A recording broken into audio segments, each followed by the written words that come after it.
If you're an Android user looking for a way to not get eaten, well, I'm sure there's an app for that. But if you're an Android user looking for a way to listen to your podcast, you should check out the Podcast Republic app on the Google Play Store. Thousands of great reviews have been logged, which will tell you how great it is. So I don't have to do too much work here because those people can tell you everything you'd possibly want to know. But it has nearly a 5-star score with those thousands of reviews.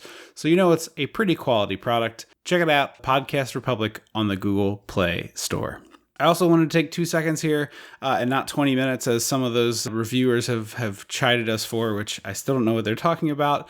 But we're about halfway to our newest Patreon stretch goal of brand new episode every single month for the $5 tier. So we're about halfway there right now. If that's something that interests you, sign up and help us build a thing together. There's quite a few bonus episodes right now and all sorts of movies, several of them in studio. You got a Die Hard coming up in September. You're getting a full-length in-studio episode of Bill and Ted's Excellent Adventure. So really excited about that. That'll be our Patreon episode for September, the original Bill and Ted's Excellent Adventure, because Face the Music comes out then. But if you'd like to hear that stuff, check it out, patreon.com/dissecting the 80s. I'll add a bonus goal right here and now. I haven't talked this over with Andrew, so he might protest. But if we get up to 3/4 of our goal in August, which is our anniversary month of the podcast, July was 2 years anniversary of the Patreon.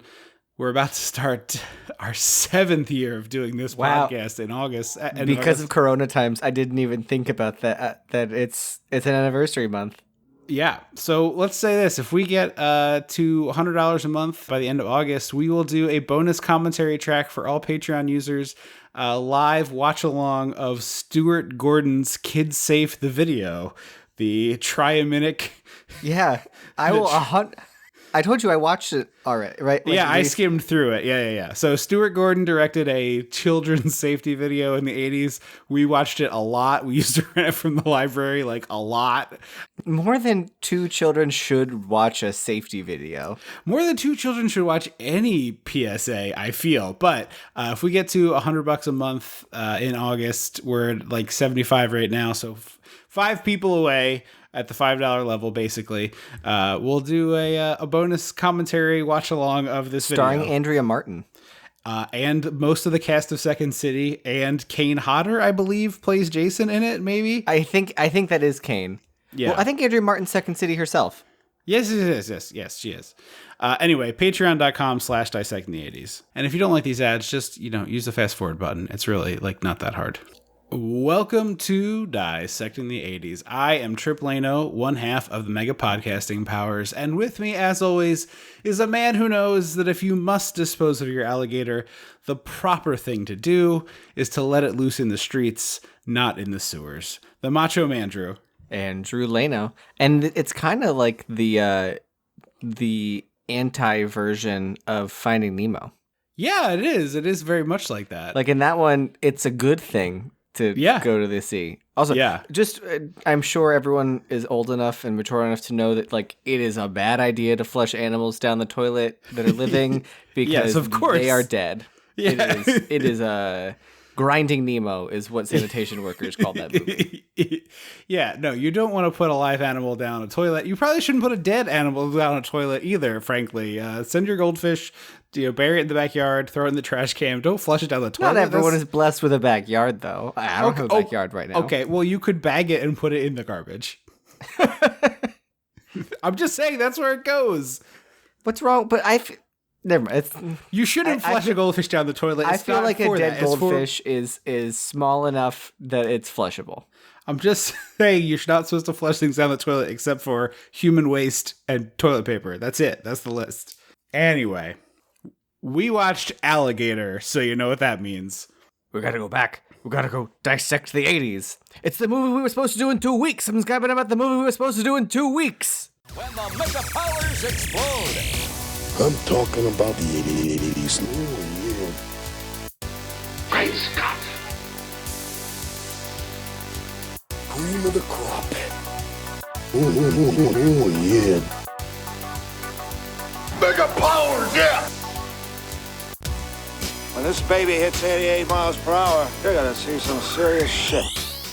So I'm glad you referenced that. We did tweet about it and Facebook and posted it on the Patreon and everything.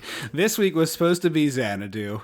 next episode was supposed to be Alligator, because I thought, let's close out a season, start anew on a movie that feels like great in both of our wheelhouses. With this just felt very on brand for us. It's been a long time since we've done the Cyndi Lauper thing, but like, I like to do, I thought about doing another, like last year we did the part 5 movie, and part of me wanted to do like a part 6, but then I was like, we just did a Friday the 13th. So I thought Alligator seems like a lot of fun, turning 40 years old.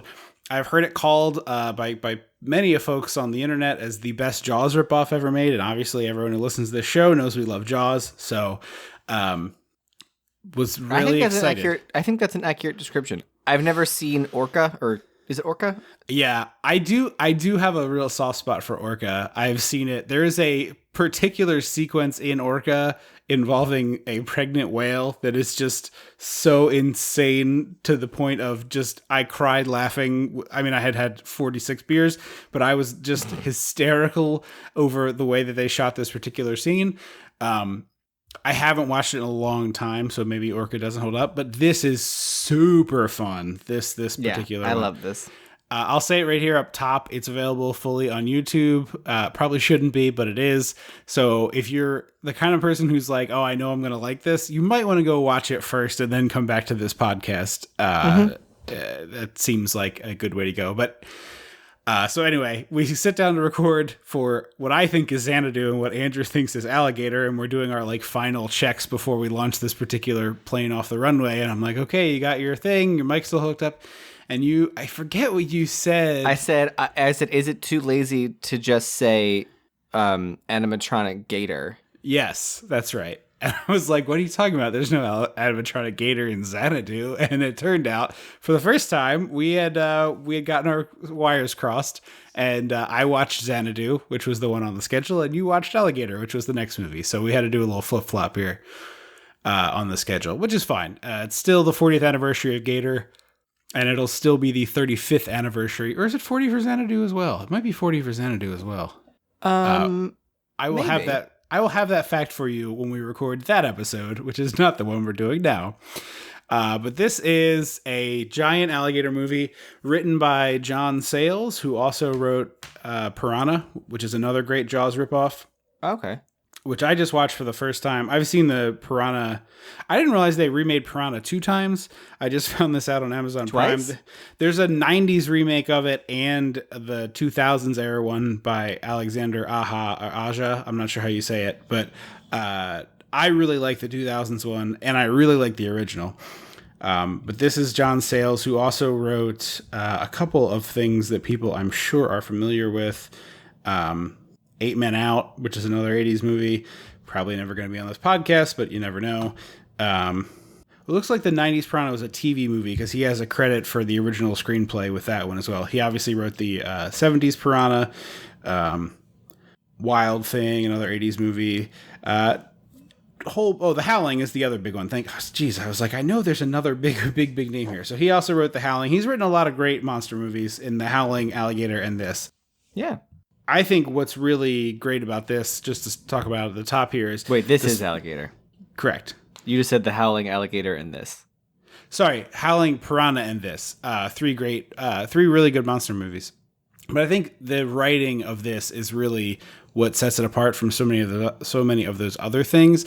Is like the script is pretty compact. It doesn't have a big scope. It's this, Chicago can be a huge setting or it can be very small. And in this movie, it's played very small. So it's economical in that way. You have Robert Forster, who is just fabulous in this role. I mean, I think he really makes this whole movie sing. And Robin Riker as his female counterpart is also really great. So those 3 things add up, plus a great monster puppet. So much practical. Really good. So good. much practical. Yeah. I was reading in the production that the robot kept breaking down, and so they ended up doing a lot of the miniatures, but I think some of the miniatures actually look pretty good. Oh, I thought they were amazing. Especially when you think about, do you remember we did the King Kong Lives? King Kong... With Linda Hamilton? Yeah. No, well, the one on the podcast. Yeah, isn't that with Linda Hamilton? I don't remember maybe it is. My brain is mush. Anyway, I remember distinctly in that movie there was a bunch of scenes where like Kong was eating alligators, and it was supposed to be Kong is so big he's eating like a whole alligator and it looks ridiculous, but they were clearly little baby alligators, which have a defined look. I think baby alligators are adorable. They got the big eyes is what does it. They have the Disney eyes. Yeah, humans love a big eye. So that, I think, is obvious in one of the miniatures here. There's very much like, oh, that's a baby alligator and it doesn't look right. But mostly they're pretty good. But we start off with just a wild scene. From scene 1 here, I was like, oh, I'm in. This is going to be great for me. Yeah. I mean, I feel like the tagline for this movie is just fuck humans. Yeah, no, that's pretty close. Let animals animal. Yeah. Brah. Yeah. We're at a gator farm show where they're Gatorland, basically. Yeah. Did you ever go there? I don't want to. No, I really wanted to. So wow. bad. Okay, I was like, surely you went to some janky gator park. That's the problem. I didn't have my car when I worked in Disney, right? Which is why I didn't do the Universal Pass. Which is why I didn't go to Harn. Like I didn't do stuff because I would have to ask people for stuff. Right. Okay. Yeah, I just feel like that would have been one of my wishes. Yeah, that just feels like one, if you were living and working down there, at some point, like on a late night, somebody would have been like, hey, you guys want to go to Gatorland tomorrow? And that would have been like, a hell yeah. And you all would have piled into somebody's car and gone to Gatorland. Mm-hmm. So they're watching this show. It's supposed to be alligator wrestling. It goes immediately horribly awry as this guy gets his leg bit. And then 3 other dudes come over and are like whacking this alligator with the stick. Yeah, it's like, don't you hit that alligator. This is... The alternative would be shooting it, so I guess no. You know what better. This should be? Be a man. Die by alligator. I mean, that's a little extreme. No, don't you think? Because they just killed they killed that alligator. Yeah, maybe. I mean, I feel like here's my thing. Hi, I'm a human. I'm forcing this creature to wrestle me. If it bites me, as animals are wont to do, I will kill it. No, you lost. You lost that wrestling match, buddy. Take the L. It was a loser leaves town, literally, and by leaves town I mean leaves this mortal coil. It's a 2 men enter the swamp, 1 man leaves situation. It's a Thunderdome. Here's the problem. It's a thunder swamp. Here's the problem. I don't think the audience wants to watch that. Like. Maybe they do. These are animals. I don't know how much clearer to be with people, but animals are gonna animal, buddy. Yeah, that is true. I'm gonna assume they didn't kill this gator after this.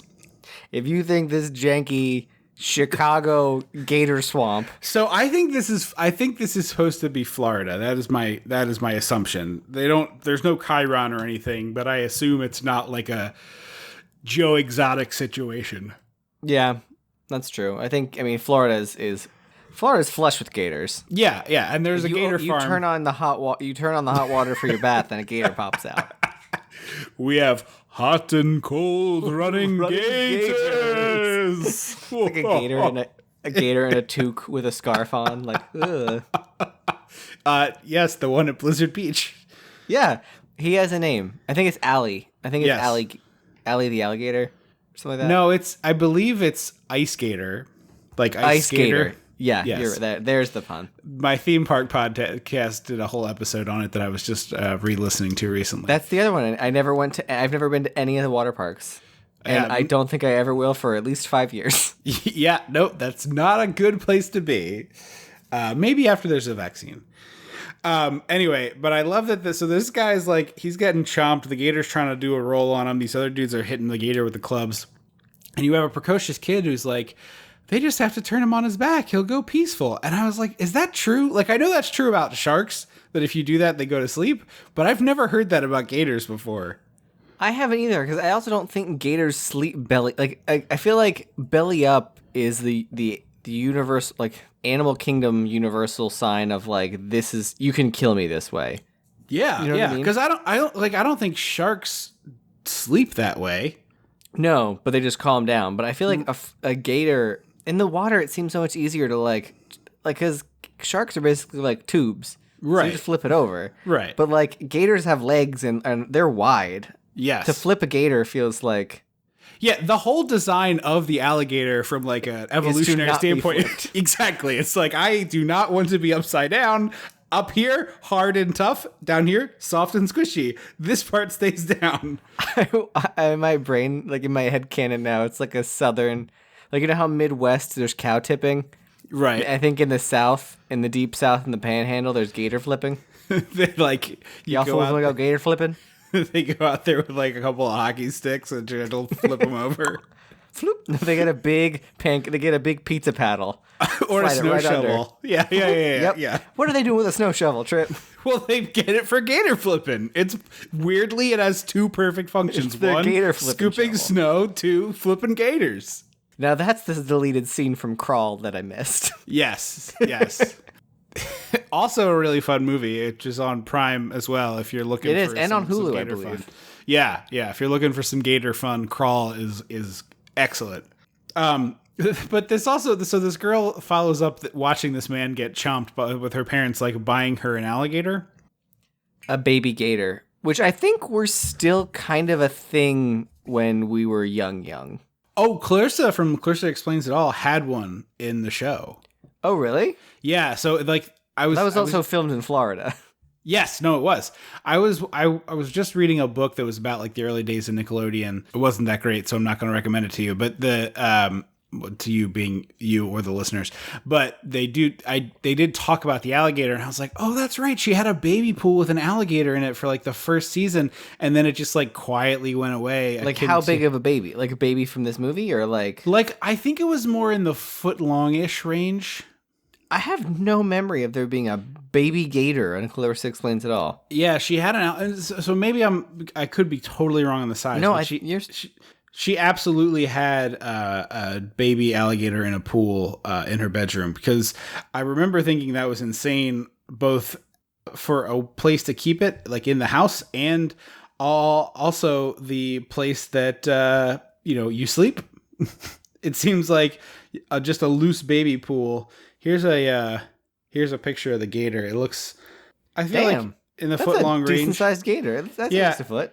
It's out of the like big-eyed baby range. Although here's a picture of her with it, and it looks a little bit smaller than that. But yeah, she had a. I can't believe I don't remember the baby gator. Clarissa Explains It All. Yeah. Okay, I found a better picture here. This is Clarissa and the gator in the same image. This is fun for the audio medium of a podcast. Yes. Well, it's about a foot long. Would you agree? Yeah. Totally. Okay. So she's got a baby pool. There's some sand in it. There's like a fake little castle, a couple of like a beach flag or beach umbrella, and a palm tree for the gator. I can put this picture up there, but also, I mean, if you really are curious, you could Google it. But it's not that interesting. It's just that she had one. Is what I was getting at. But we cut immediately from like she's got this gator. We're back in Chicago, or what I assume to be Chicago again. There's nothing on screen, and a weird transition to get back there. Yes, yeah. You want to talk about weird transitions? Wait till you watch Xanadu, my friend. Holy mackerel! But they immediately, the dad is like on the warpath, and he flushes the gator down the toilet. I didn't understand why. We missed the 30 seconds of gator poop in the house, or it got didn't loose. Do her homework, ate something, ate the cat. There's just nothing. Well, and that's the thing. It is still a big-eyed baby. Like it's not a Clarissa gator. No. It's not even like a teenage gator. It is still a Disney sidekick. Right. It's the size of a mouse, basically. And he just like plunks it into the toilet. And I was like, man, this is a really low-budget movie. I really hope they didn't throw a real alligator into a toilet and flush it, because that is not outside the bounds of possibility. Yeah, I wonder. It would be way cheaper to like have a toy one that you do this with, and I was just hoping. Well, or they could just have it just set it up so that it flushes and just goes down, like doesn't actually connect to the sewer main. Yeah, they could have just made the flush noise. I was imagining them trying to fish this alligator back out of the toilet. They have the green little net. This is unrelated, but I was just watching a video of how you catch lobsters in warm water places, and you have a net. Do they come out already red, cooked, they're popping out of the shell? They're just a different species. They don't have the pinchers. Oh, weird. Most of the time when you get frozen lobster tails, they're not northern Maine Atlantic lobsters. because those have the bigger claws and stuff, they're actually the tails of this other species of lobster that you just really only eat the tail of. That's gonna be a weird looking lobster. It's got these long, thin, long, thick antennae things in the front. Anyway, the point is, you have a net, and in the other hand, they give you what they call a tickle stick, and you like use it to pull it out. It has like a little bit of a curve at the end, and you kind of like stick it into a weird bit of coral. But I was just imagining them trying to tickle stick this gator out of the turlet and being like, "Yeah, I got it. No problem. I got my tickle stick in my net." And now you put the tiny green net in my head, so he's got like the fishbowl cleaning net, and he's trying to tickle stick it in with a plunger handle or something. Anyway, the gator goes down the toilet for reasons that the screenplay doesn't bother to tell us, and we immediately cut to Robert Forster, who people might know from Breaking Bad and Better Call Saul as the guy who helps you disappear as the vacuum cleaner salesman. Yeah, this was one of my few complaints about the movie was that, like, A, I didn't understand why the dad was so angry, and B, there was no follow-up with the little girl. Like, the mom says, "Oh, she's at the science fair." Yes. And then you cut from this to Robert Redford, and I was like, oh, Forster. What? For whatever. Different people. Pretty different people. Like, what we should have done is cut to the adult, because we meet the adult girl. Right. It took me a minute to be like, is that supposed to be her? I didn't get it until about 45 minutes into the movie when she explicitly is like, "Oh, I had a pet gator as a child." And I was like, "Oh, man." Yeah, because they were like, I don't know that they say the little girl's name, or if they do. No. So, yeah, they probably call her like Susie or whatever. Yeah. And then we meet a herpetologist who is referred to as Dr. Kendall, not a first name. So right. I was like, I think this is her. We needed we needed a couple of a couple of chirons takes this movie 10% better. And all we know is it's 12 years later. Right. Wait, do we get that on screen? We got 12 years later. Mm-hmm. Oh, I totally missed that. Because I did the mental math. I was like, so she's in her mid-20s. Okay, I totally missed that part. Because I would venture a guess that the little girl's 13 at the oldest. Yeah, at least 10. Yeah, so she's in her early mid-20s, and somehow it becomes the world's foremost expert on reptiles. Yeah. Well, if you're passionate about something since age 13, maybe that's a little young to be the world's leading expert. Well, I'm just saying, maybe she has a jump on it because she's like been passionate from childhood. So she's been studying this. If you started and were like actually a smart kid, you could be at the college level by high school and then be advancing. By the time you get to college, you're already... That's true. Like maybe she's publishing PhD level papers early. I don't know. You don't know. Just because we're not wonderkins doesn't mean they don't exist. But I feel like we could have used some kind of like what would have been nice. Here's my pitch. Andrew fixes the movie. Is Dad flushes the thing down the toilet, the gator down the toilet. Yeah. The camera pushes into a family picture of mom, dad, and the little girl. Yeah. Pulls back out of that same picture, but this time it's in her office. Sure. Fine. And now we know it is definitely that same little girl, and she's going to be important later. Right. She is 11 years older or younger than Robert Forster in this movie. She was 28 at the time of filming, so that's just giving you a ballpark of the leading herpetologist thing. She also, I did not do the research because like who could possibly care, but I believe that she's credited in the movie Brink, the Disney Channel original movie about She did a couple of Disney Channel original movies. Yeah, but I think she's Brink's mom. She's also the mom in Don't Look Under the Bed, which is one of my favorite spooky ones. Interesting. Okay. Well, anyway, Robert Forster, who is excellent in this movie and is in general a very good character actor. And as we always say on the show, if you're going to make a low budget movie, you put some heavy hitter character actors in there. And this movie put one in the lead in Forster. And they also put, I don't know how you say his last name, Dean Jager, very well known character actor as well. He plays a man I dubbed Mr. Six because that's what he looks like, the guy from the Six Flags ads, but we will get to him in a minute. Oh, you're right. Yeah. I was like, Mr. Six, that's some Bond reference? Yes, no. Yeah, we'll get to him. He was like, I think that was actually a young person in a lot of makeup. Oh, for sure it was, yeah. But anyway, Robert Forster's at this pet shop, and the pet store owner is very bald, and he immediately like starts talking to Robert Forster about his male pattern baldness, and I'm like, what? I did not this joke was not funny to me, and it's a running gag. Well, turns out Robert, I was curious, so I was looking this up, and this is in the IMDb trivia, which I was going to get to later, but we'll just talk about now. Robert Forster apparently like ad-libbed a joke about his hairline, because I think he probably felt maybe felt a little uncomfortable with the age discrepancy between himself and Robin Riker or whatever. Maybe it's just in that mood about his hair, but he made a joke about it, and John Sayles was like, "Oh, that's really funny. Can I put some more of those in the script?" And he was like, "Yeah, I don't care. I'm obviously balding. Like, look at my head." So he just went and added them. I don't know if it's just like a personal thing, but I was like, this isn't fun. Like, why? This doesn't belong.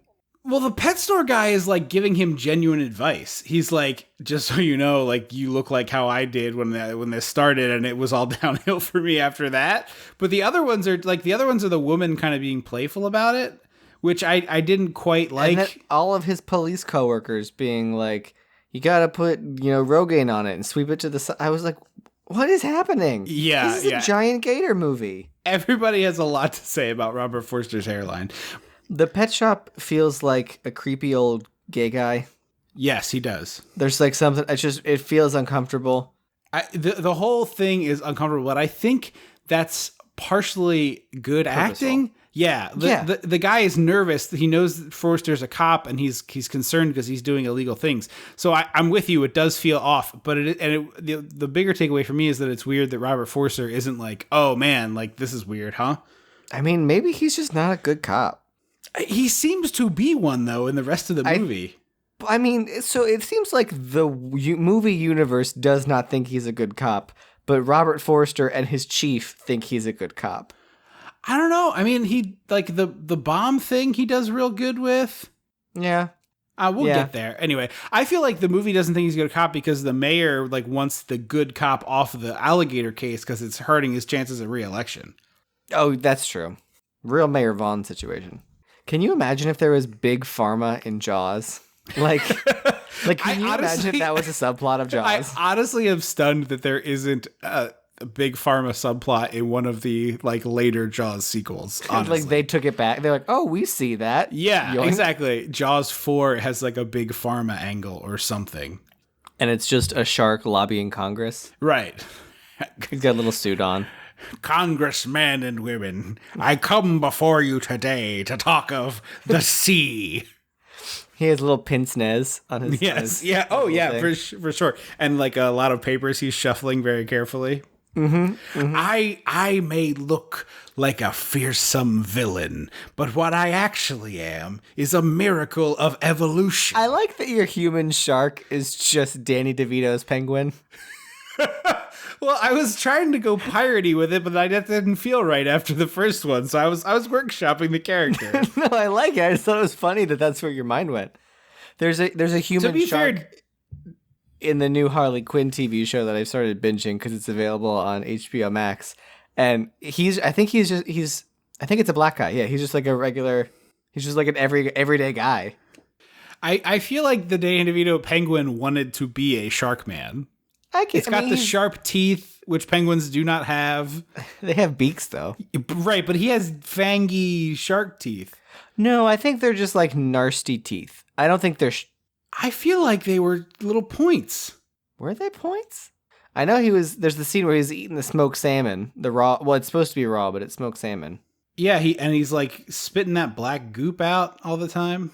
Yeah, you're right. They're just nasty. I remembered them being points. It's because he bit that guy's nose off. Oh, yeah. He bites that guy's nose.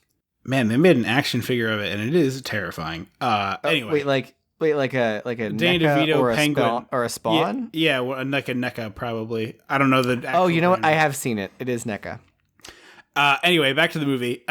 The police find a limb in the water, and they're getting Robert Forster to look over this, and I love the dialogue here between the guy from the coroner's office and Robert Forster, where he's like, well, I guess you're going to try to do identification. The guy's like, yeah, we'll be fine. We should be able to do it. And he's like, really? And he's like, yeah, we did a whole, we identified a guy just from a big toe once. Had a funeral and everything. And Robert Forster says, must have been a small coffin.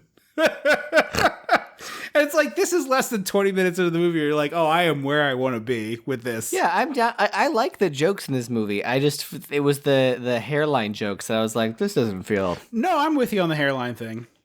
There's also a giant dog that they found, and then this woman is identifying the dog. She had this rare breed that went missing, and so the breed they found is that dog. And she's like, I swear that's my Lhasa Apso. He has all the right markings and all the things, but he's too big. He used to fit in this sweater. And she holds up like, a Chihuahua-sized sweater, and the dog in the thing is like a Great Dane. Mm-hmm. So I was like, oh, that's weird. And then this is when we cut to the pharmaceutical company we alluded to earlier, and we learn that because we see the pet shop owner stealing dogs off the street. Right. And then earlier, Robert Forster had said that someone stole his dog. Yes. And he's selling them to this pharmaceutical company for research purposes. And I was like, this is where I just was like, you know what? I am really excited to watch this alligator eat shitty people for 90 minutes. Yeah, absolutely. Which he doesn't quite do enough of. Like, this scientist needs to get got. Yeah, that pissed me off.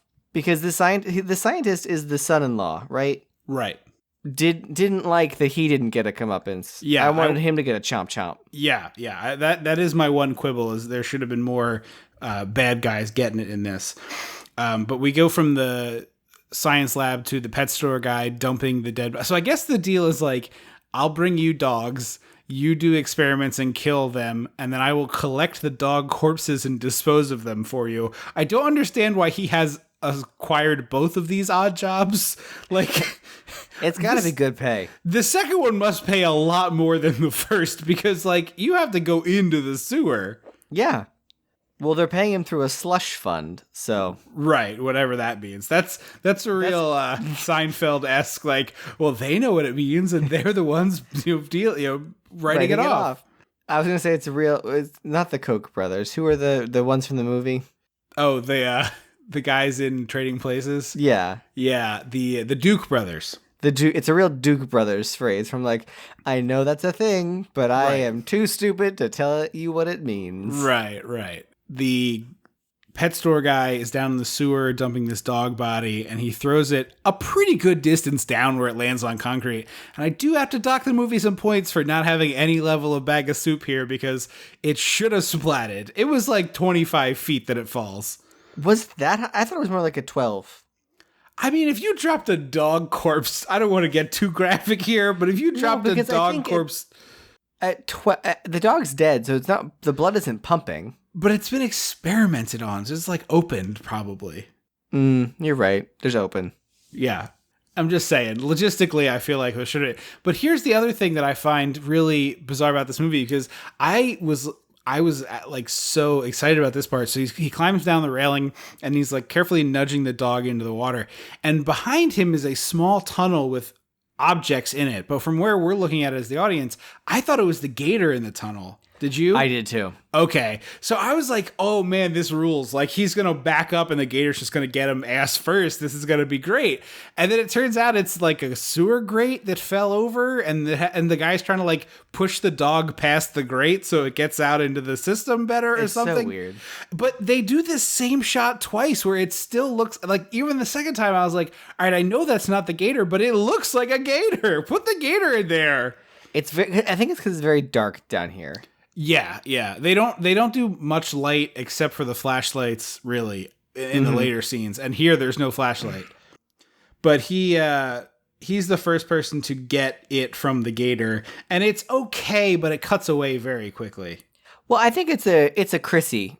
It's a Chrissy Watkins. It's a whistle. Yeah, I'm with you on that. I didn't need to see like the gator necessarily, but this guy I could have seen like scream a little more and like disappear.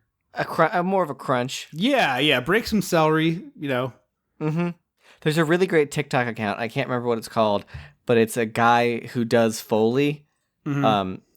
And it's really great because a lot of times he'll be like, it'll be like text in the beginning. It's like, close your eyes and then comment what you hear. And it'll be like, this is supposed to be the sound of like the crackle of a record. And it's just sand. Huh.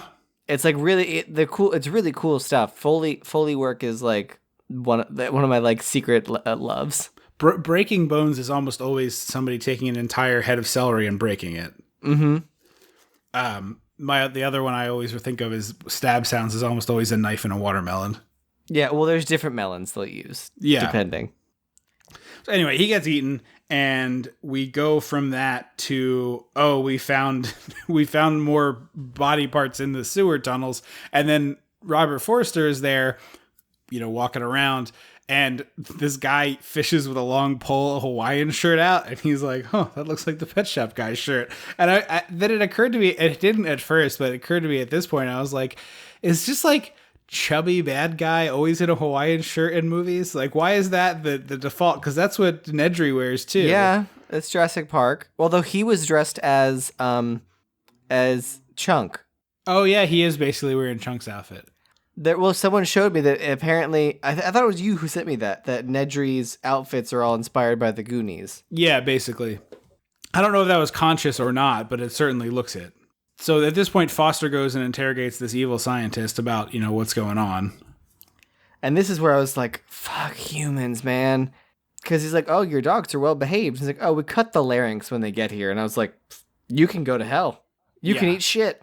Yeah. I mean, they're going to kill the dogs anyway. So, like, it's bad all the way down. I don't know that the larynx is particularly worse than the other things they're doing to the dogs. It's all bad. But this is the first of 2 times this guy gets interrogated by police, and his attitude is like, I don't have time for this. I'm busy. And I'm always you're not an extra on Law and Order, buddy. Right. Like, I'm sorry. You're not allowed to be busy. We're the police. Well, it's like that movie trope of, like, moms in movies can be like, get out of my house, police. Your investigation is over. And people are like, okay, ma'am. Yeah, sorry to bother you. He also said, this also pissed me off, because Robert Forster heavily implies, like, hey, I know you guys are stealing animals, and it's illegal. Yeah. And the guy's like, oh, no, all of our animal testing is heavily regulated through the SPC or something, and it's all, regulated. Probably and I was the like, FDA. Oh, that means that there's got to be a paper trail about all of your animals, and I want to see it. Right. Like, a good cop would be like, oh, so you wouldn't mind showing me those? Because... Yeah, you're correct, but in the point where he's a homicide detective working on a homicide, I don't know that he is going to, like, worry himself with illegal animal testing. Yeah, but if it's a link to the dead body... Right.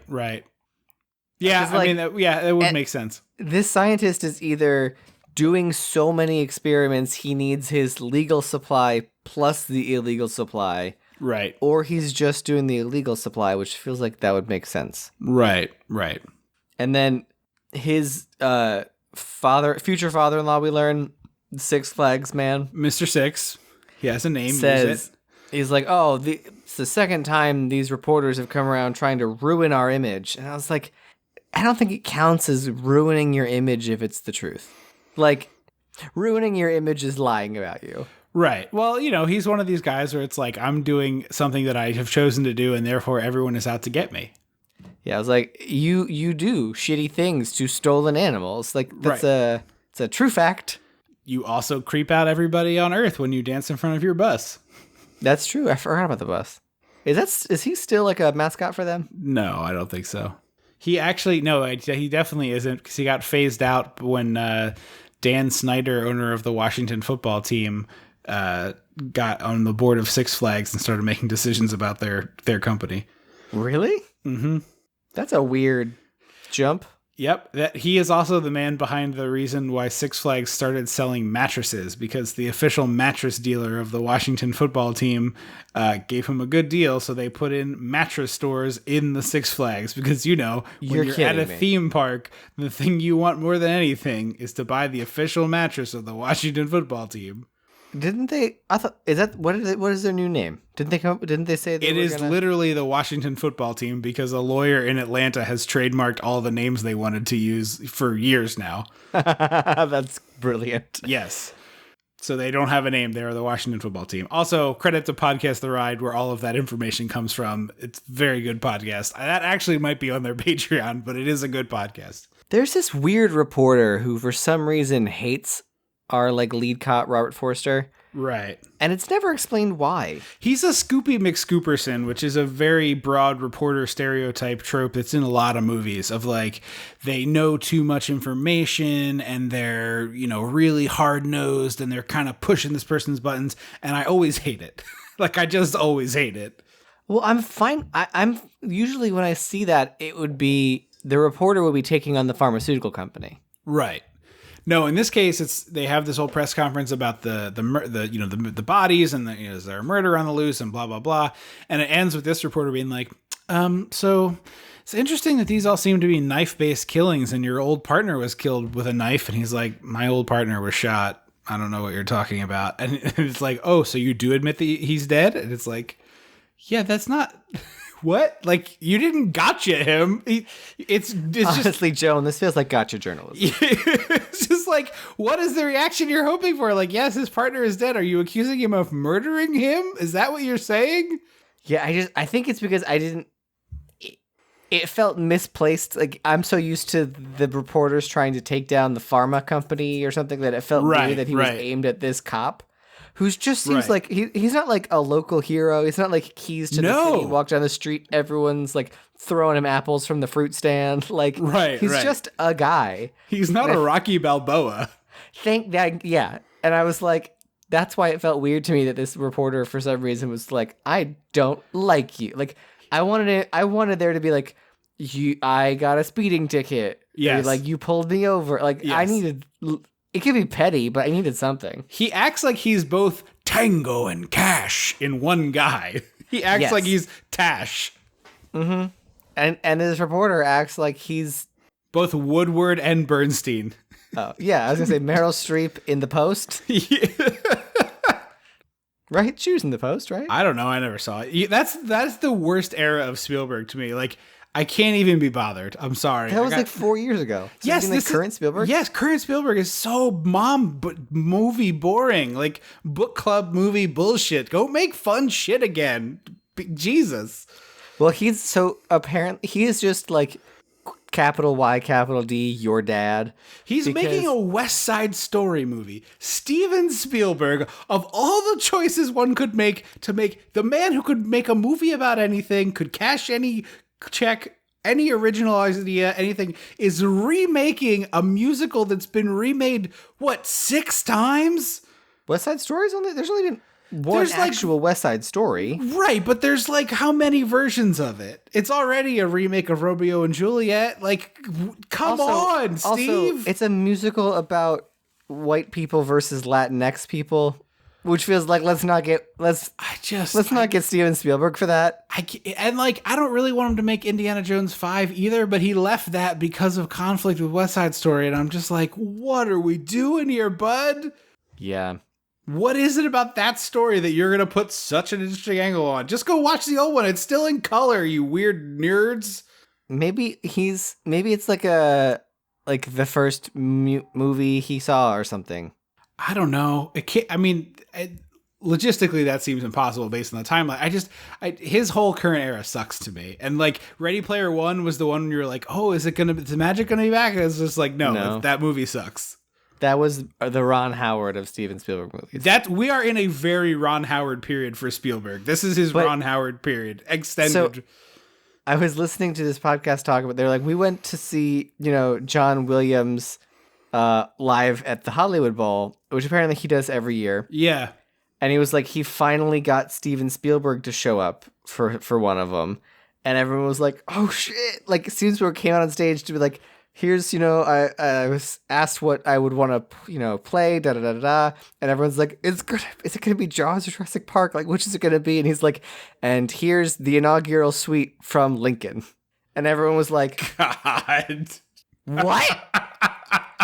And they're which like, I'm sure is a good piece of music, but come on. They're like, it's just your dad being like, I don't think people appreciate Lincoln enough. Yes. Yeah. Well, we're down a rabbit hole on Spielberg and probably should have saved this for one of his movies, but I feel like there's a documentary that was there was a documentary crew that was following him when the awards were being announced for Jaws.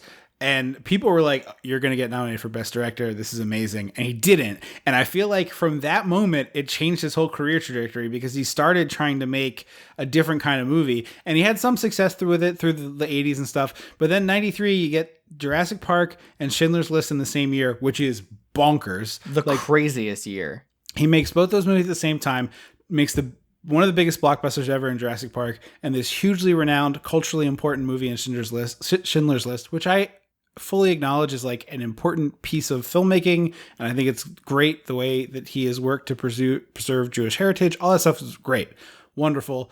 But ever since 93, he's other than the weird aberrations, like every once in a while he dips his toe back into magic and wonder, but it's like, I am a serious filmmaker, capital S, capital F, and I don't have fun anymore, and I just miss the fun.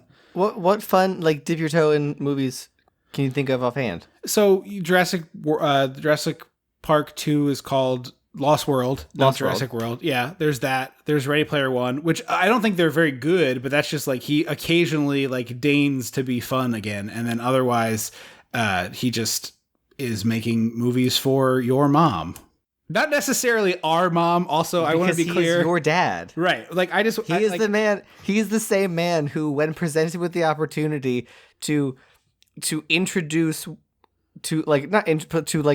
give a little speech about the two most iconic pieces of film music in history, decided it's going to be the inaugural speech from Lincoln. Yeah, or E.T. would have been a good pick in the one that you're just in the situation you're describing. Yeah, that's true. Indiana Jones, also a great pick.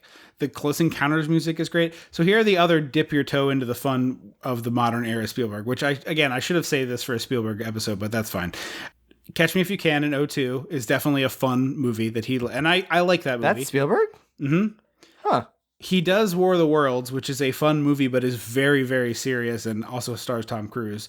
Yeah. And then The Adventures of Tintin in 2011, which also the same year as War Horse. And then Did he do Hugo? No, that's Scorsese. Mm. But after Tintin, it's War Horse, Lincoln, Bridge of Spies, the BFG, which I would argue probably goes into my dip your toe into the fun world, but that movie stinks. I can't imagine that movie is good at all. Ready Player One, and then West Side Story. Steven, also, what are you doing? I still don't understand why there's a War Horse movie, because the impressive thing about War Horse the play was the giant horse puppet. Right. It wasn't the story. Right. It's like King Kong the musical. No one can sing you 2 bars from King Kong the musical. Right. What can they tell you? The fucking gorilla animatronic and puppet were amazing. Right. Anyway, it's hard to not talk about Spielberg when probably the best monster movie maker of all time in terms of box office and audience love when you're talking about giant monster movies. Yes. So Jurassic Park and Jaws, I gotta think, are 1 and 2 on almost everybody's list of this summer blockbuster genre. But I'm talking about giant monster movies.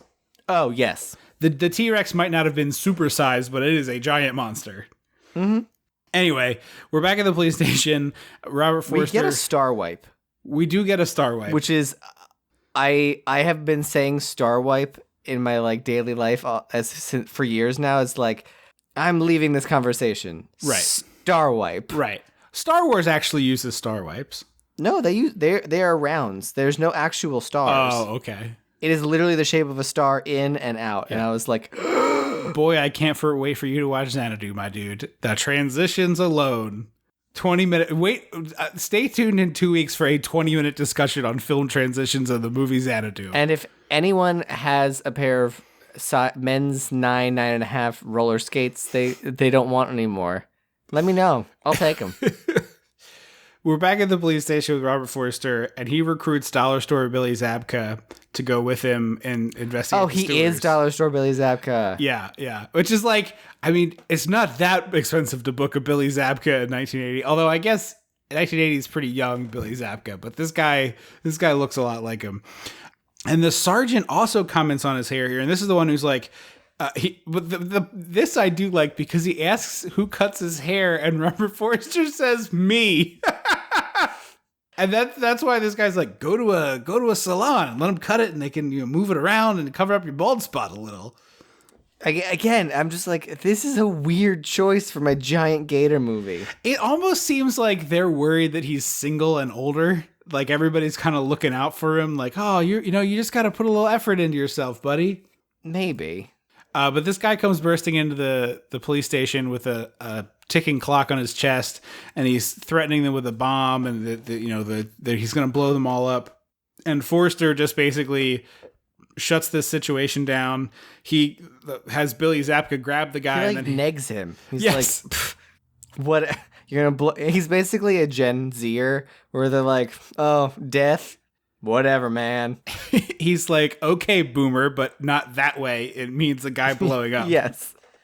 And he walks this away. was another very weird scene where I was like, this is a giant gator movie. Did everyone forget? This scene is to make you think like, oh, Robert Forster is like a super cool cop, because he very calmly, like fake Billy Zabka grabs this guy, and then Forster's like finding the wires. He's like, look for this kind of switch. And the guy finds it and turns the switch off. And then he figures out how to disarm this thing. And then it's like, oh, it's just a clock radio.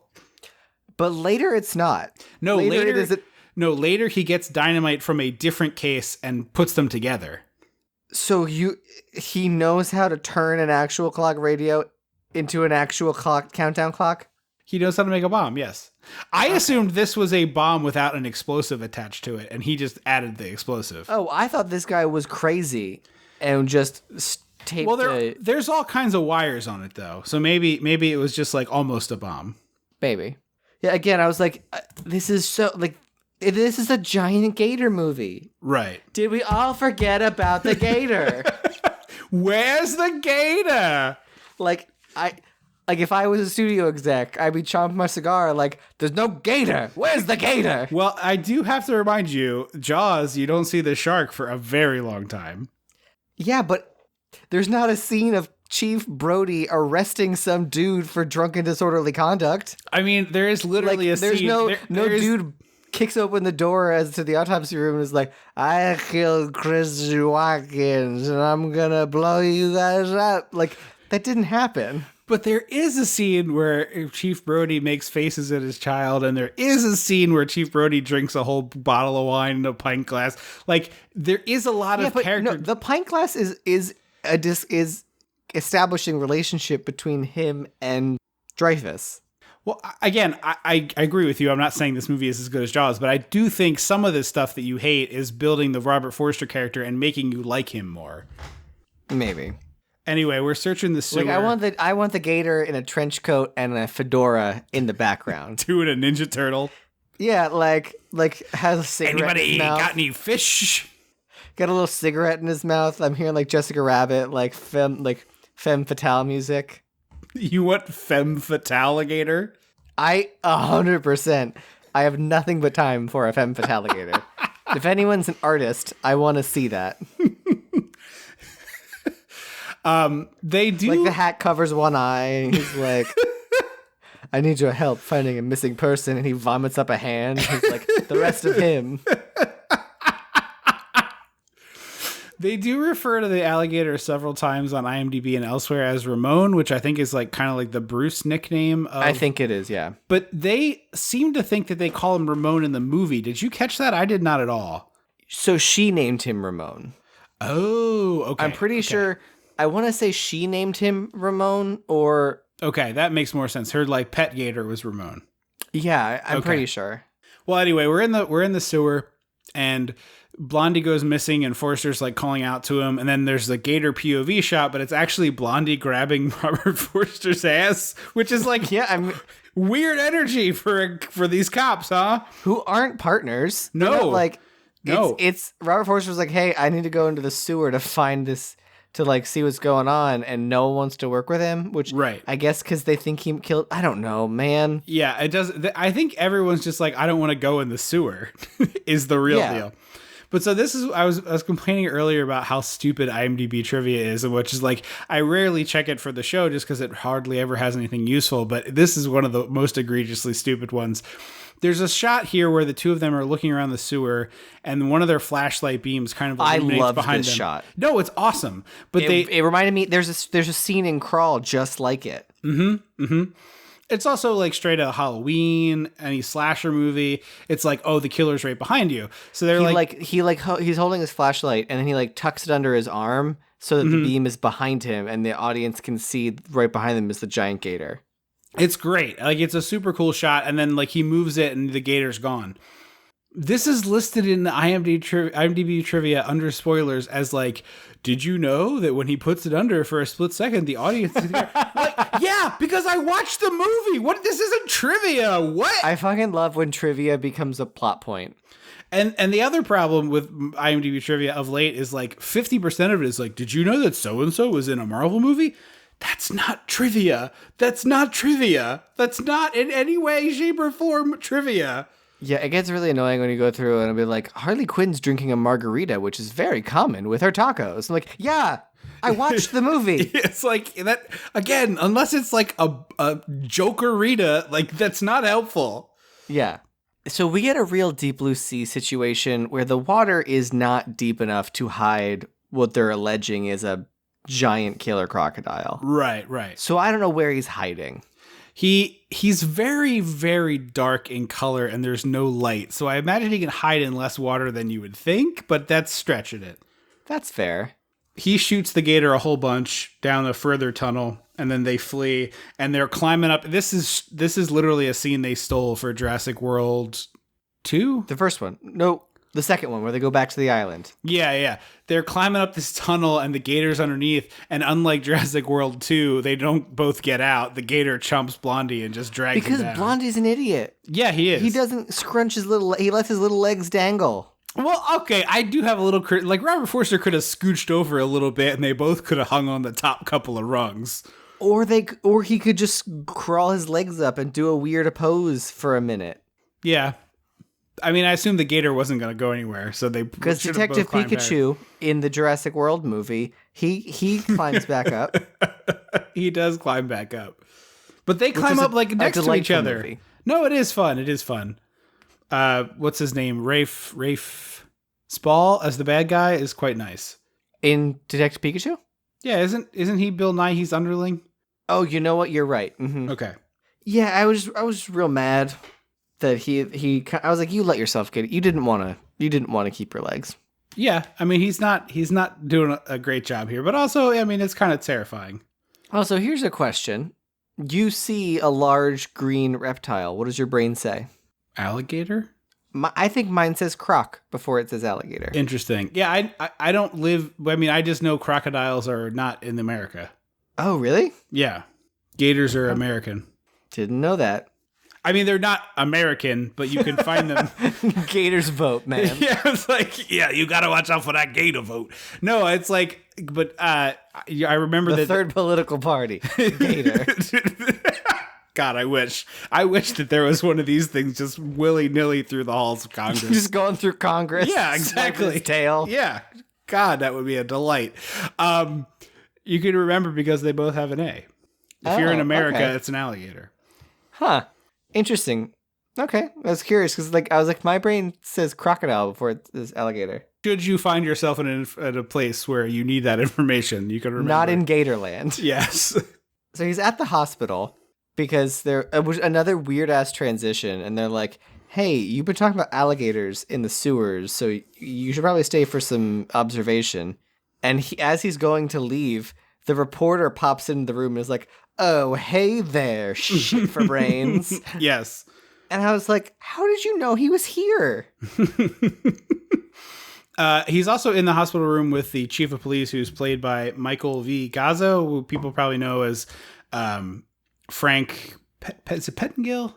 Yeah, Pentongill from Godfather Part 2. But he's got the crazy sentient eyebrows. Yes, his eyebrows. He looks like a macaroni penguin. Yeah, he is really wild with the eyebrows. But this is another example of like get some character actors in your cheap movie. Get Clint Howard. Yeah, exactly. You add so much production value with a Michael Gazzo, like Gazzo. I'm not sure how you say it, but you add so much production value this way. Like he's one, great to watch. Two, has great chemistry with all the people he's on screen with. And three, is a perfect casting as that overworked, miserable police chief. It's just great. He adds so much to this movie.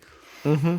And he cannot possibly cost that much. I'm sorry. Like, he did get nominated for an Academy Award for Godfather Part 2, but that was 8 years before. Like, he's going to be in Gator. Like, it's fine.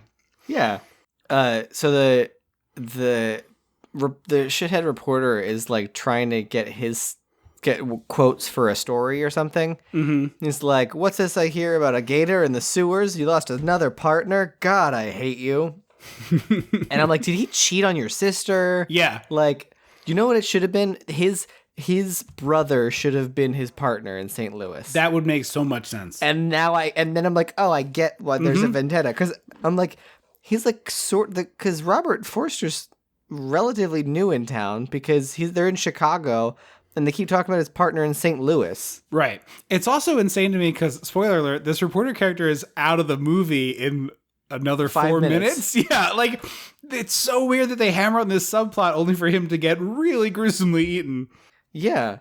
Because the reporter, there's a world of HIPAA violations where where the nurse is like, "Oh, I can't tell you. Well, I can tell you that he was on medication. He was on different medication, and he talked about a alligator in the sewers, and then we let him go, and here's his house number and the social security number." And I was like, ma'am, I will say, HIPAA. I will say, as a reporter, I have had back in the day, there was a person who was in a very serious automobile accident, and I did definitely sweet talk a nurse into giving me a status update on someone that she should not have. It was not as detailed as this, but it was just like, there's a difference between saying someone's alive and, yes. Let me tell you details about this person. Agreed. But I was like, hey, off the record, can you tell me if they're in stable condition? And I won't put it unless I verify it with someone else. And then she was like, they are currently listed in critical but stable. And I was like, great. And then I called the police and I was like, I have this. Is this true? but yes, I'm just saying sometimes it's beneficial to give a reporter a little bit of info. But in this case, it's buck wild how much she tells this guy. Yeah, I'm a medical receptionist. So like my whole world is HIPAA. Yeah. We also kind of skip past, but at one point is it Robin Baker?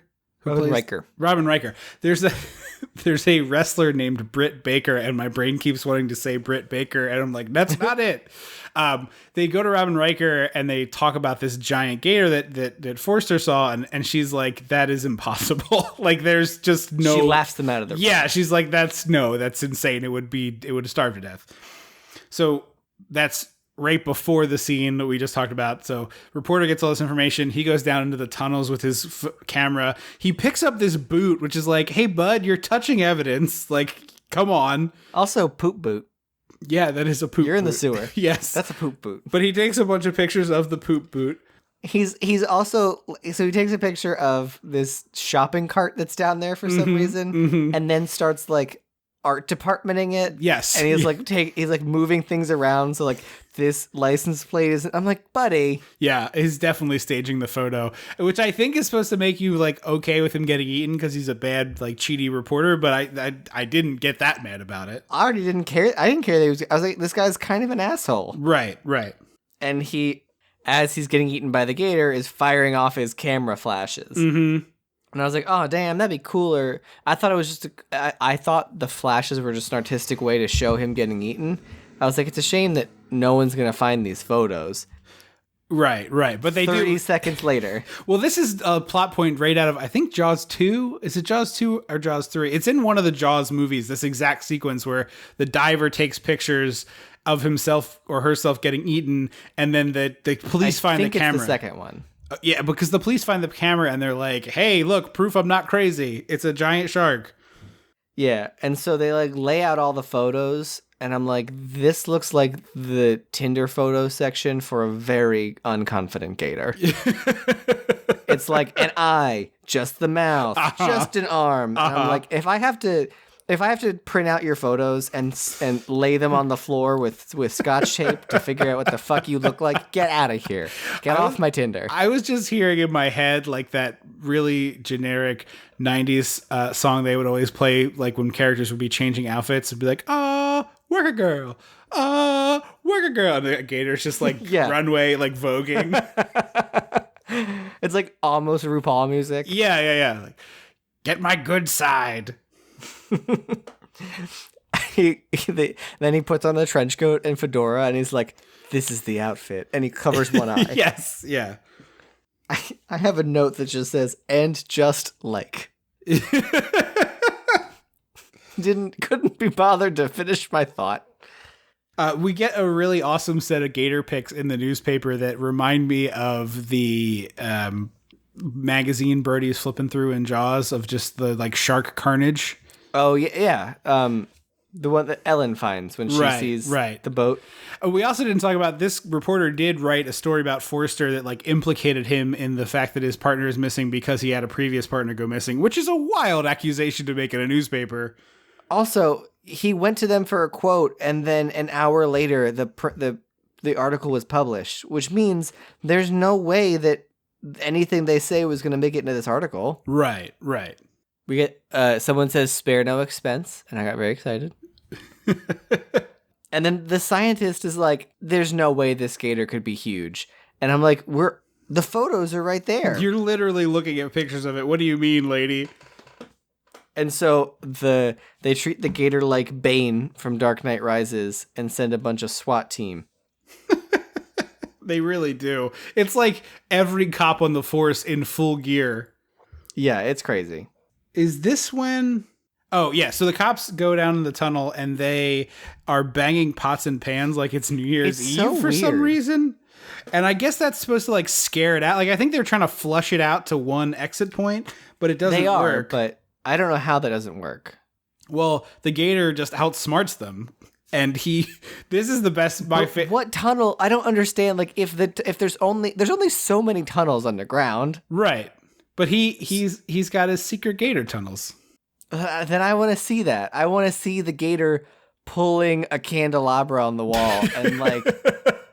I want to see. I just think they are going down like the main channel, and he's on a small enough subsidiary that they're like he can't possibly be down there. It's too small.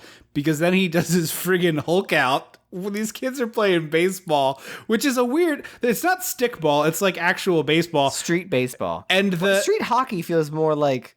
Like street baseball feels weird. This would be very early for street hockey. Stickball was like a really prominent thing, but you would play with like a smaller bat and a ball that was less likely to shatter people's windows because you would play it on the street. Yeah. Like Pop-Up, our grandfather tells stories of playing playing ball games in the street where when he grew up in South Philadelphia, and it's like they sure as hell weren't playing with something that was going to break a window because someone would have gotten their ass beat. And maybe died. Right. And so these kids though are playing like 10 feet away from a very nice looking car, and all of a sudden we get some Star Trek like camera tilt shakes. Whoa. And the gator hulks out and pops through the concrete of a sewer, like the access point for a sewer on the street, just destroys the sidewalk. It's delightful. Yeah. So do you still call this, and then an actual gator crawls out, is this still considered miniature, or would this just be like, would you just call this to scale? So I assumed this is it's not proper miniature. There is a term for what you're talking about, which I can't remember offhand, but it's basically like you make the set smaller to make the things you're putting in the set look bigger. Yeah, basically it's a forced perspective set, but there's a film term for that, which is probably based on the scale size or whatever it is. And so instead of miniature, it's like quarter scale or something like that. Okay. But the gator is a full size alligator, probably like a 10 or 12 or 15 foot alligator. I have no idea how big it actually is, but it's a real alligator that looks enormous because of the way they shrink out the stuff around it. Yeah. And this leads to, and it's practical. And then this leads to another delightful bit of practical business where a cop car comes careening around the road, smashes into another car and blows up. And then the cop drags himself out of the window because the car is destroyed. He like can't open the door. And instead of climbing out the other side, where there isn't a gator. Yes. He's like, let me crawl face first out this window. It's like the guy in Austin Powers just gets run over by a steamroller, where it takes like an abysmally long time for it to happen. He's just screaming in terror. It's like, bud, you made every wrong choice. Like, roll under the car or crawl or shoot it. Just stay in your car. Right. Well, it's on fire. But here's the thing. It's either eaten by a gator or blown up. Take your pick. There's a great explosion. It is a delightful old school explosion here. And then this gator just swallows this guy whole, basically. And then this weird, shitty little kid that doesn't come back at all runs upstairs, grabs a knife, and then goes out to chase the gator. Yes, with like a steak knife.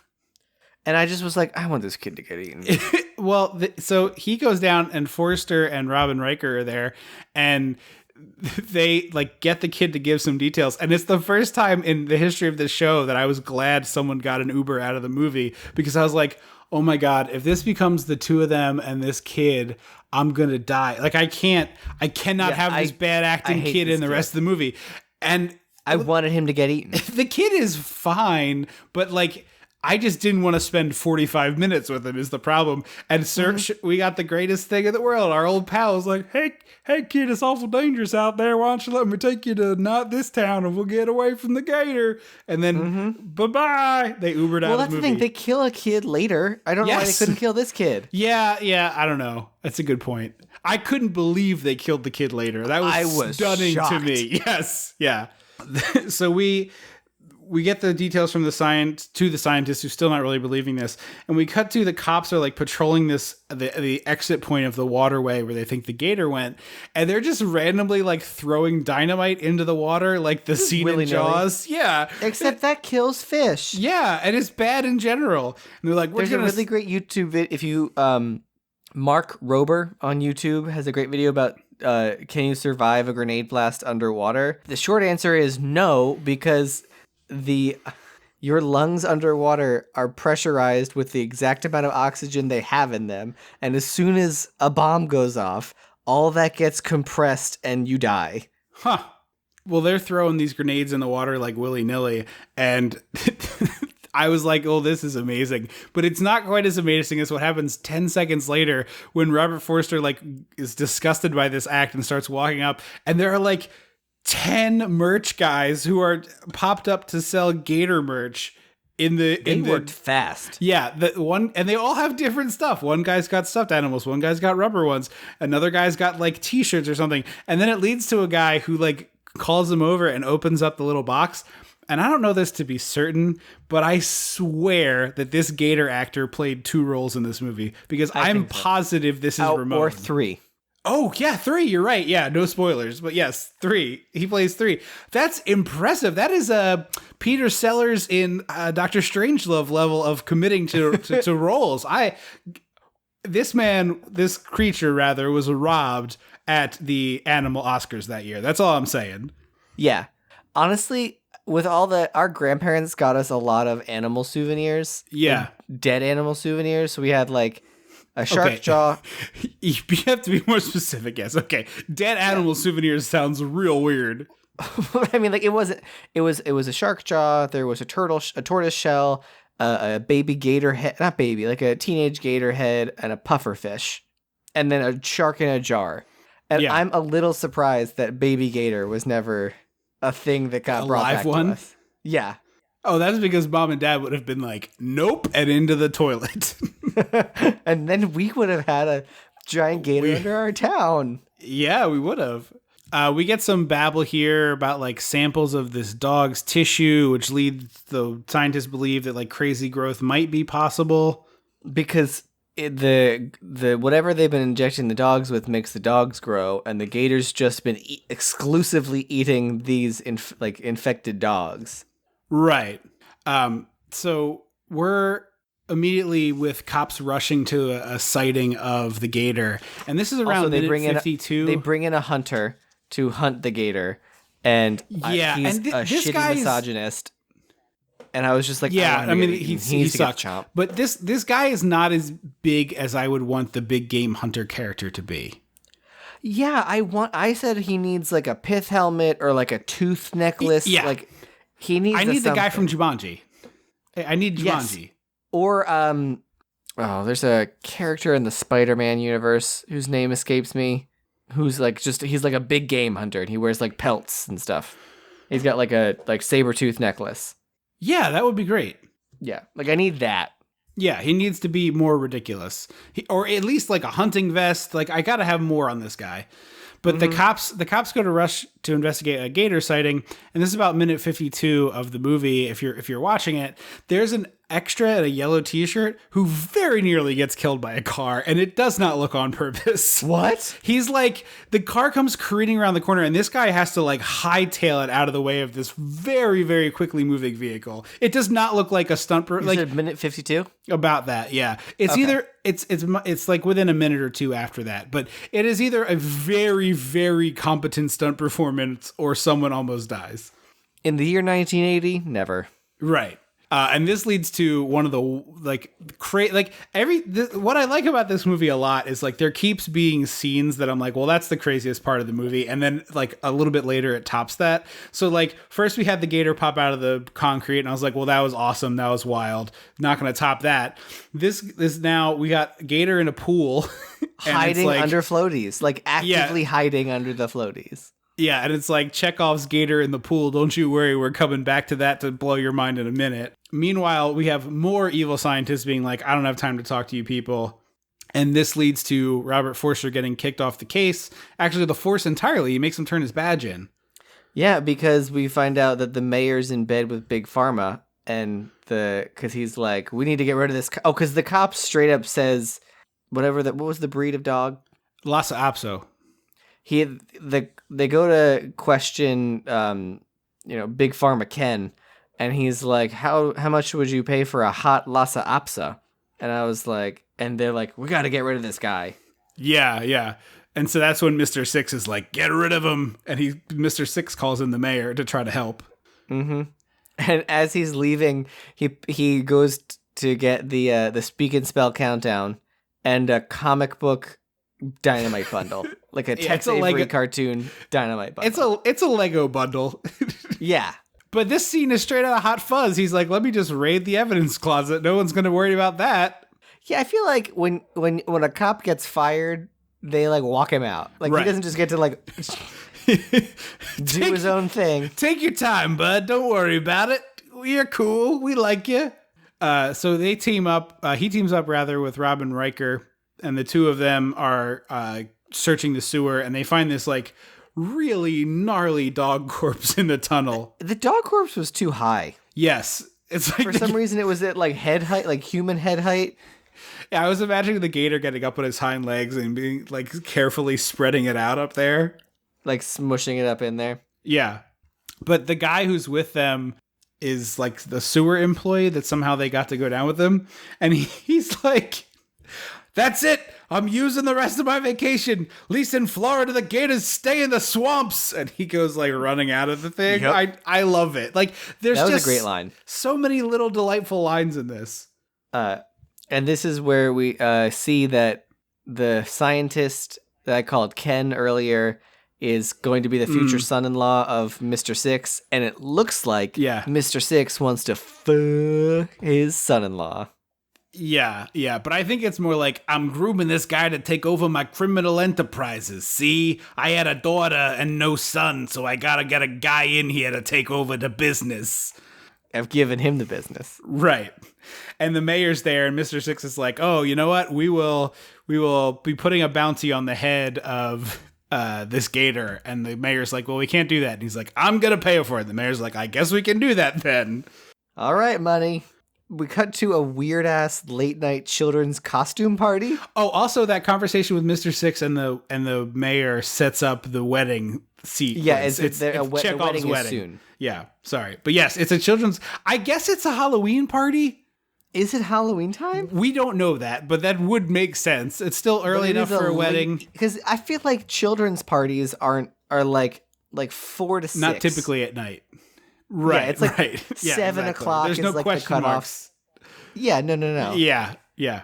Because when I say children, I mean like 7, 8, 9. Like they're young. Right. And they're doing like a pirate thing. Like 2 of them are dressed like pirates, and they're making another kid walk the plank blindfolded.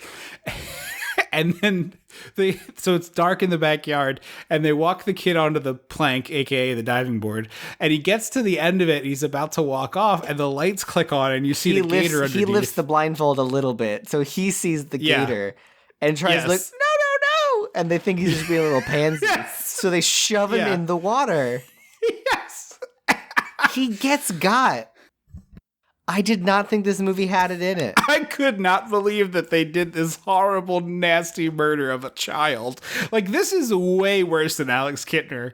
Way worse. Well, also because those 2 children have to live with that for the rest of their life. Right, they murdered this kid. And it's like the whole pool turns red, too. Like, a lot of blood. Yeah. Because it's a movie, the scientist and the cop have to fall in love. Right.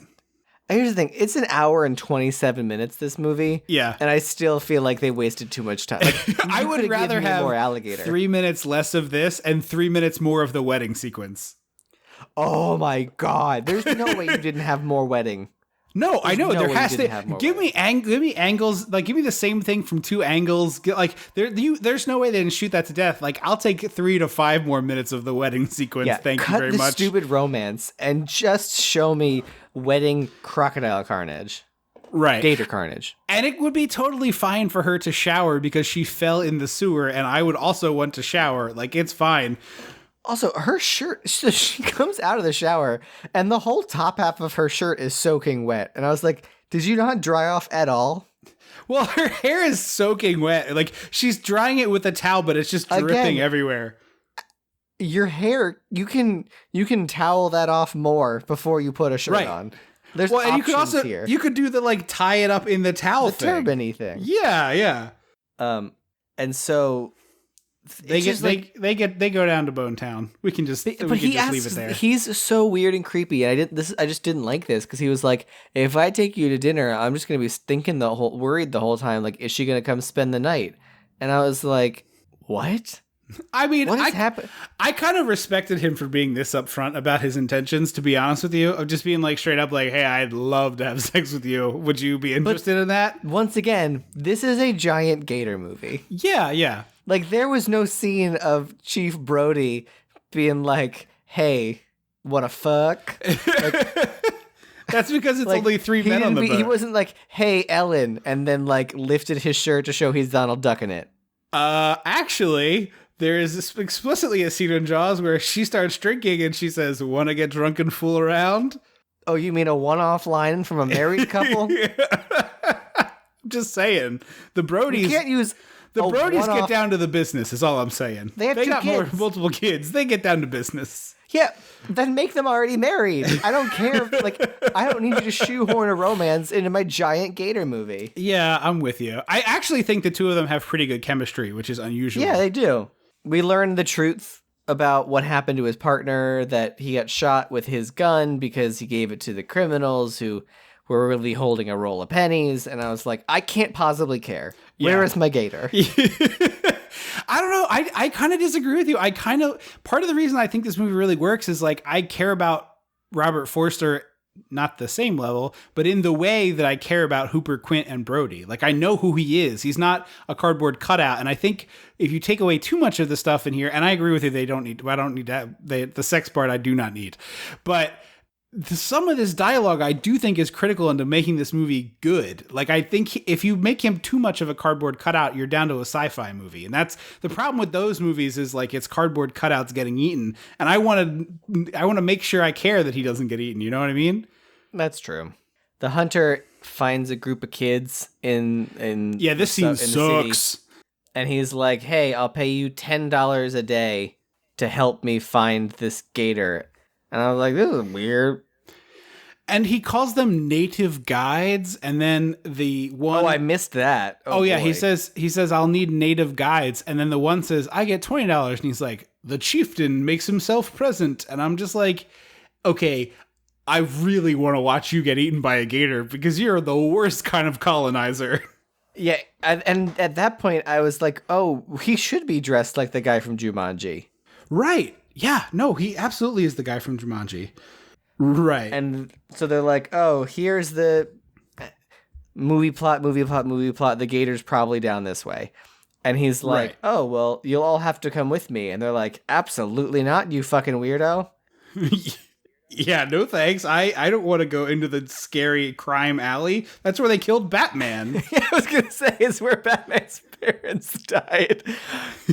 That's what happened to I hope Gator. You're not wearing a pearl necklace, bub, because you've done The baby Gator was walking home with his mom and dad and her pearl necklace, and then a hunter came along and shot mom and dad, and the pearls scattered as the baby Gator got scooped up and taken to Florida.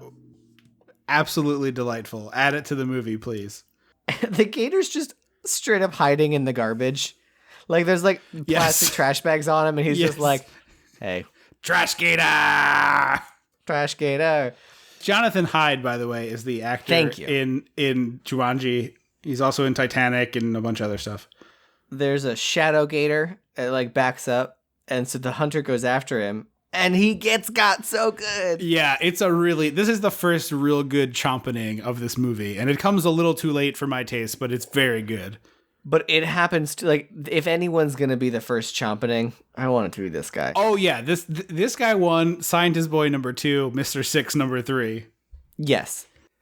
He basically swallows him whole. Yeah, he gets quinted, basically. Yes, that is 100% what it is. So now, for some reason, because the movie decided we need tension, Robert Forster yells at Robin Riker. Yeah, this part sucks. And, like, they're in a diner. What are we doing? Right. The two cops are like, they know each other or whatever. And he's like, they're like, the Gator hunter got killed. And then he, like, decides to get mad at her for no reason. And then all this, it's one of the things that, like, makes no sense in a movie like this, where there's probably like a scene in the middle that got cut, but it basically, there's literally back-to-back scenes are, go away, you dumb lady. And then the subsequent scene is, I'm really sorry I was mean to you. It's like 45 minutes. Yeah, there's a in between, there's a weird red filter flashback of blonde partner getting eaten by the Gator. Right. Props for them making the fact that it was a dream sequence known. Well, it wasn't a dream sequence. It was just a filter. It was like a memory. Right, but I'm saying that just like reminding you, like, hey, this is a dream. It's not real. You know how I feel about dream sequences. It was a flashback to a previous scene in the movie. I know, but I'm just saying, when people get confused. You would have gotten confused and been like, he's dying again? I might have had 45 beers watching your movie. This is the right kind of movie for that. And so he goes to meet the doctor's mom, and for some reason they're like, she's crazy. Well, she has like Alzheimer's is the problem. Like, because earlier we heard her on the phone telling the doctor, like, it's a school night. And the doctor had to be like, I'm the teacher, mom, remember? Like, oh, I didn't get dementia Alzheimer's. I got crazy. No, I think it was like kooky crazy. Yeah, I mean, I guess that's probably what they were going for, but I just took it to Sad Town. But I do want to point out a nice little thing here from Robert Forster. He sits down, she makes him a cup of coffee. He picks up the pitcher of cream, and he just gives it a quick sniff test to make sure it's okay before he puts it in his coffee. And I was like, that's a man who got bad cream in his coffee in real life and made that a habit that he didn't know he did. I am sure of it. This is a man who picked up a milk at craft services and poured chunks into his coffee and didn't realize it. I guarantee it. 100%. The worst is when you do that with a cereal bowl. When you like go to pour milk on you're like, I want to have a bowl of cereal. And you go to pour and it's the chunks. You're like, God damn it. I've never had actual chunks. I've had milk sour that I took a bite of something and was like, whoa. But I've never had actual chunks of milk. Yeah, I guess I've never had real chunks. Not poured out, by the way. Yeah. So he pushes her onto his bed, and he's like, you're a great scientist with beautiful tits. And I was like, what's happening? Yes, yeah. It's her Giant bed. Gator! I wish people could see him push his chair back and scream with his arms wide of like, help me! I don't want to blow their ears out, but again, me studio executive, like, what are we doing? Where's the gator? Unless you're going to cut to under their bed and there's a gator under there. That would be be amazing. It would be the best part of the movie. If the gator was hunting them like Michael Myers style, this would be a 10-star movie. She looks out the window and there's a laundry line and there's a gator out there. Just like a big fat gator on his, just like, hey. The gator like poses as a lamp. It's got a lampshade over its snout. No, she's in the bathtub, and as she's laying there, the gator head pops up in her bath. Yes. And then sinks back down. Like Freddy's glove. Yeah, it's Freddy's glove. He like unspools out of the drain. So now we leave that scene blessedly, and speedboats and guns versus a gator.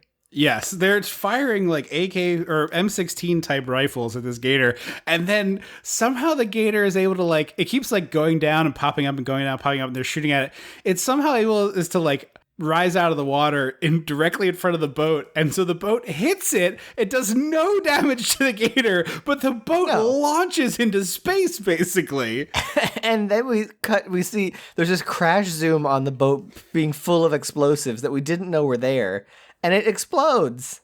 Yes, it's amazing. Like the guy picks up a hand grenade and he's like gonna throw it at the grenader. Yeah. I said grenader. He's gonna throw it at the gator, and then the boat falls and he drops the live grenade into the box of grenades, which I feel is like a pretty solid action movie trope of like one grenade into a box of grenades is a thing. Yeah, and then it makes the explosion enormous. I imagine that you don't store grenades in boxes for that specific reason.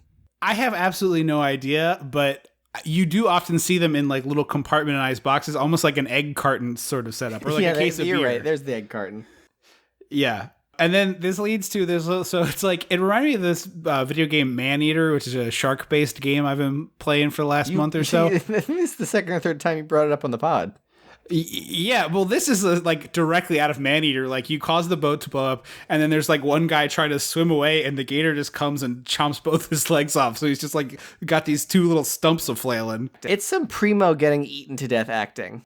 Oh, yeah. This guy could theoretically survive, but probably doesn't. Yeah, no. You would need to get help right away.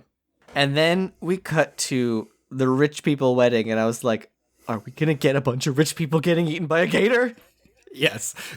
You told me that like the last 20 minutes of this movie is amazing, and I don't disagree with you at all, but this is like some of the finest monster movie nonsense and mayhem I've ever seen. Oh yeah, that's what I mean. This is the last 20. Yeah, no, but this in particular, this 5-minute wedding sequence, it's like, why don't they make the whole plane out of the black box? Why don't you make the whole movie out of the gator wedding? The whole movie should have been. It should be just this. I would watch an hour and a half of this. Should have been Wedding Carnage. It's so good. For some reason, Mr. Six is grilling at the grill in his white tux. Yes.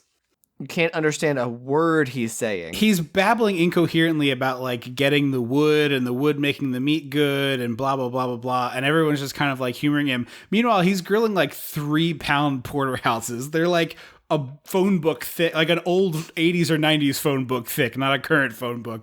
And then we get this awesome shot of the smell of the things like wafting into the woods, sort of Tex Avery style.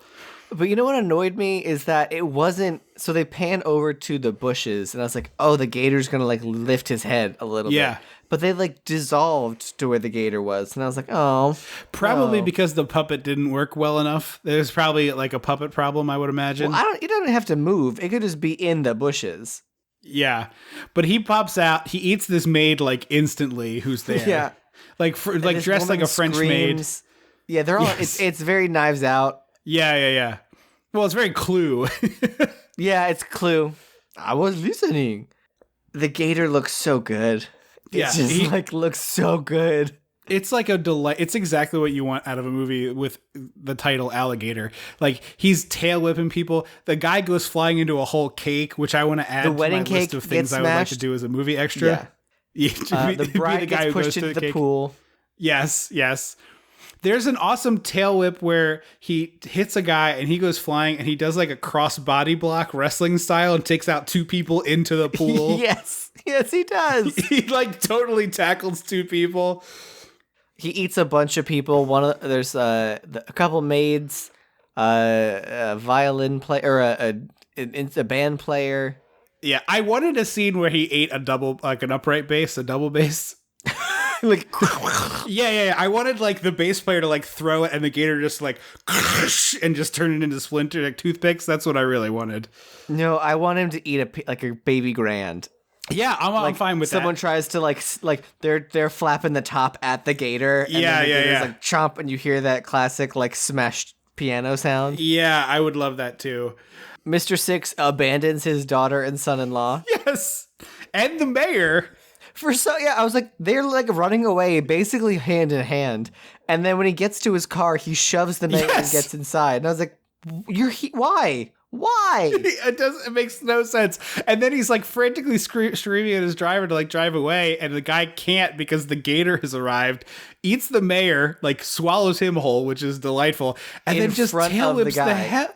Yes. And then I don't know why he decides to destroy the car and not eat it. It makes no sense. But he hits the windshield like 6 times until it's gone. That kills the driver. Then he crushes the car. Like he gets on top of it practically and swishes it. And Mr. Six like slowly lays down and dies. It's weird. I wanted so Mr. Six to get a more visceral death of like harm. I almost wonder if the actor was like big enough and had enough clout that he was like, I'm not getting inside an electronic gator. Sorry. You got to kill me a different way. I ain't doing that. So then the cop and the scientist get to the front. We talked about it at length, but I cannot tell you how much that sequence rules. Like it is so good. If just that sequence is on YouTube, treat yourself to watching it. Or just scroll through the whole movie and find it, because it's like about 20 minutes from the end. Yeah. But it is an utter delight. One of the best sequences. And a thing that like I think a lot of modern movies that are trying to do 80s retro get wrong is like really making the gore super yucky. It's not super yucky, like there's blood and stuff, but it's not like gross severed limbs all over the place. It's just like a gator trashes a wedding, and it's everything you want it to be. It's one leg. The maid's one leg is down inside the body of the puppet. All the rest of her is out, and she's thrashing, covered in blood. That's it. That's all. Right. But like corn syrupy looking fake blood in the good way. Like everything about this rules. I'm sorry, you can go on, but that sequence makes this movie worth watching 10 times over. I agree. So the scientist and the detective pull up to the front gate, and they're like, you have to let us in. There's a gator coming. And the guy's like, let me see your invitation. Are you supposed to be here? And I was like, and they're like, the gator's coming. And I was like, no, the gator's here. How does the front gate, like, there should be a flood of people trying to get through this gate. Right. Everybody should be fleeing in terror at the giant gator. We don't get to watch the young pharmaceutical asshole get eaten, which bothers me. Yeah, I feel like that must be like a scenes deleted situation, but man, what a bummer. Yeah, we should have gotten a close up of the groom. The groom should have pushed the bride in the pool to get away. Yes. Cuz like she gets knocked in by people, but it should have been him like, get out of my way, and shoves her. Right.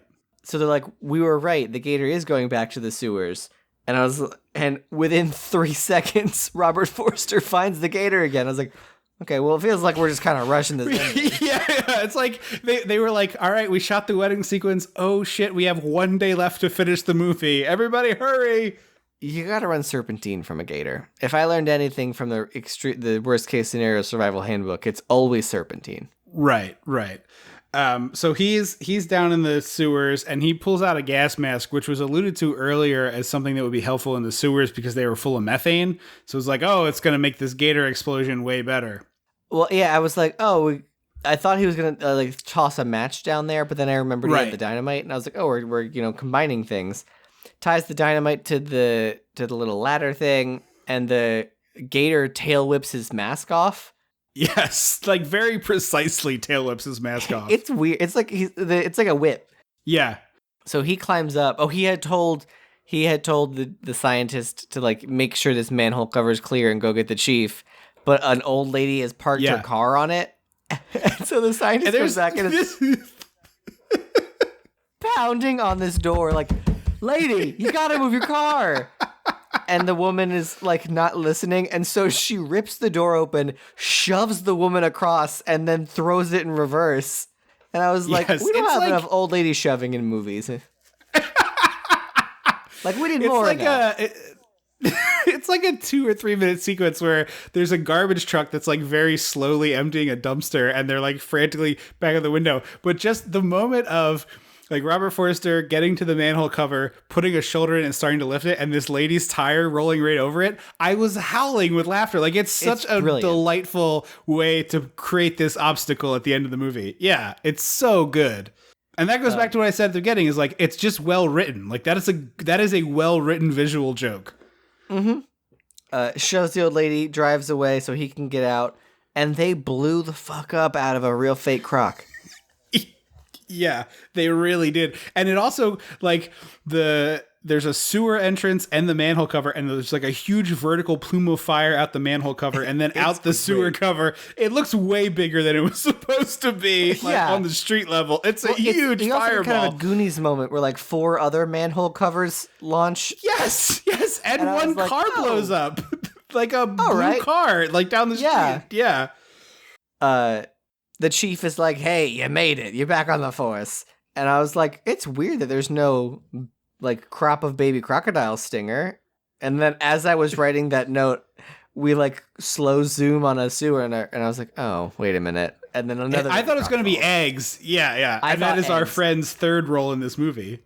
Yeah, I did too. Like Godzilla. I thought the movie was going to end. They like the two of them like are talking, Robin Riker and Robert Forster, and they're like talking while looking down the manhole thing, and then they pull the manhole cover across, and it looks like it's going to be like credits. And I was like, oh my God, this is the first manhole cover close end movie in the history of cinema. It's got to be. Frankly, I wish they did do that because it was great. I was like, oh, this makes sense. Yeah. But I like the little gator tease. There is apparently a sequel to this in 91, but there's just no way it's as fun as this. No way. Yeah. I think by virtue of the fact that it's not a guarantee, but it's almost a certainty that this will be our longest episode ever. I know the answer to this question is obvious. It's longer than the movie. Well, it's definitely longer than the movie, but that's not a new thing. But Splash clocked in at an hour 46, which we're just at now. We haven't done the closing, so we lose a little editing, but I feel like we have a new title for longest ever. Highest of recommends for me. High recommend. Even if it wasn't free on YouTube, even if I had to pay for it, it would be worth it to watch this movie. It is a absolute treat. It's a hoot. So much fun. I love that Animal's Not Where It's Supposed to Be movie in general. This is a super, super fun one. Practical effects galore. Robert Forster is great. Robin Riker is great. Gazzo, who we talked about earlier from The Godfather, he's great. This is just so fun to watch. Like highly, highly a great time at the movies kind of movie. I didn't have to think about anything else for an hour and a half. It was a treat to watch this movie. It was so lovely. And it's such a rare treat for us to get to watch something good on this show. Yeah, although we've been doing better lately. This honestly is like right at the cross section of it's new to us, it's totally insane, and it's delightful. Like that's the perfect episode of this show. There aren't that many movies like that, unfortunately. But man, this is a hoot. Like so much fun. If you've never seen this, you deserve it. You deserve to take a peek. It's an hour and 27 minutes. Like you can take the time. It does have quite a bit of fake blood, and there are like a couple of loose body parts, but it is not very yucky. Like I would say it's less gross than Jaws is. Yeah, I think so. So if you can tolerate a Jaws, you can watch this. It is a truly delightfully fun movie. One of my favorites. I'm glad we switched the order because I think I now have my decision for my Hall of Fame pick. It is really, really delightful. So a true treat. Thank you for listening to this, and I hope that you watch it because it is truly a fun one. Mm-hmm. Any other closing thoughts before we wrap up? No, this was rad as hell. Yeah. Highly, highly agree. So happy 40th anniversary to Alligator, a real true treat of a movie. Thank you for listening to the show. Don't forget to check us out on Patreon, patreon.com/dissectingthe80s. Check out the Podcast Republic app if you're on an Android device. Dissectingthe80s.com, at dissecttheeighties on Twitter, and facebook.com/dissectingthe80s. We would love to hear from you. And if you haven't done it, review the show. And if you review it somewhere other than iTunes, just send a screenshot to dissectingthe80s@gmail.com. I get updates automatically from iTunes when we get reviews, but I can't do that for every site out there. So if you write a review and you want me to read it, send it to me, dissectingthe80s@gmail.com. Thank you so much for listening to the show. We really, really appreciate it. We will be back in 2 weeks, August 24th, with Xanadu to close out season 6 of the podcast, which is crazy. Wow. Thank you so much for listening. I have been Trip Lano. I will always be Andrew Lano. Until next time. Don't you forget about me.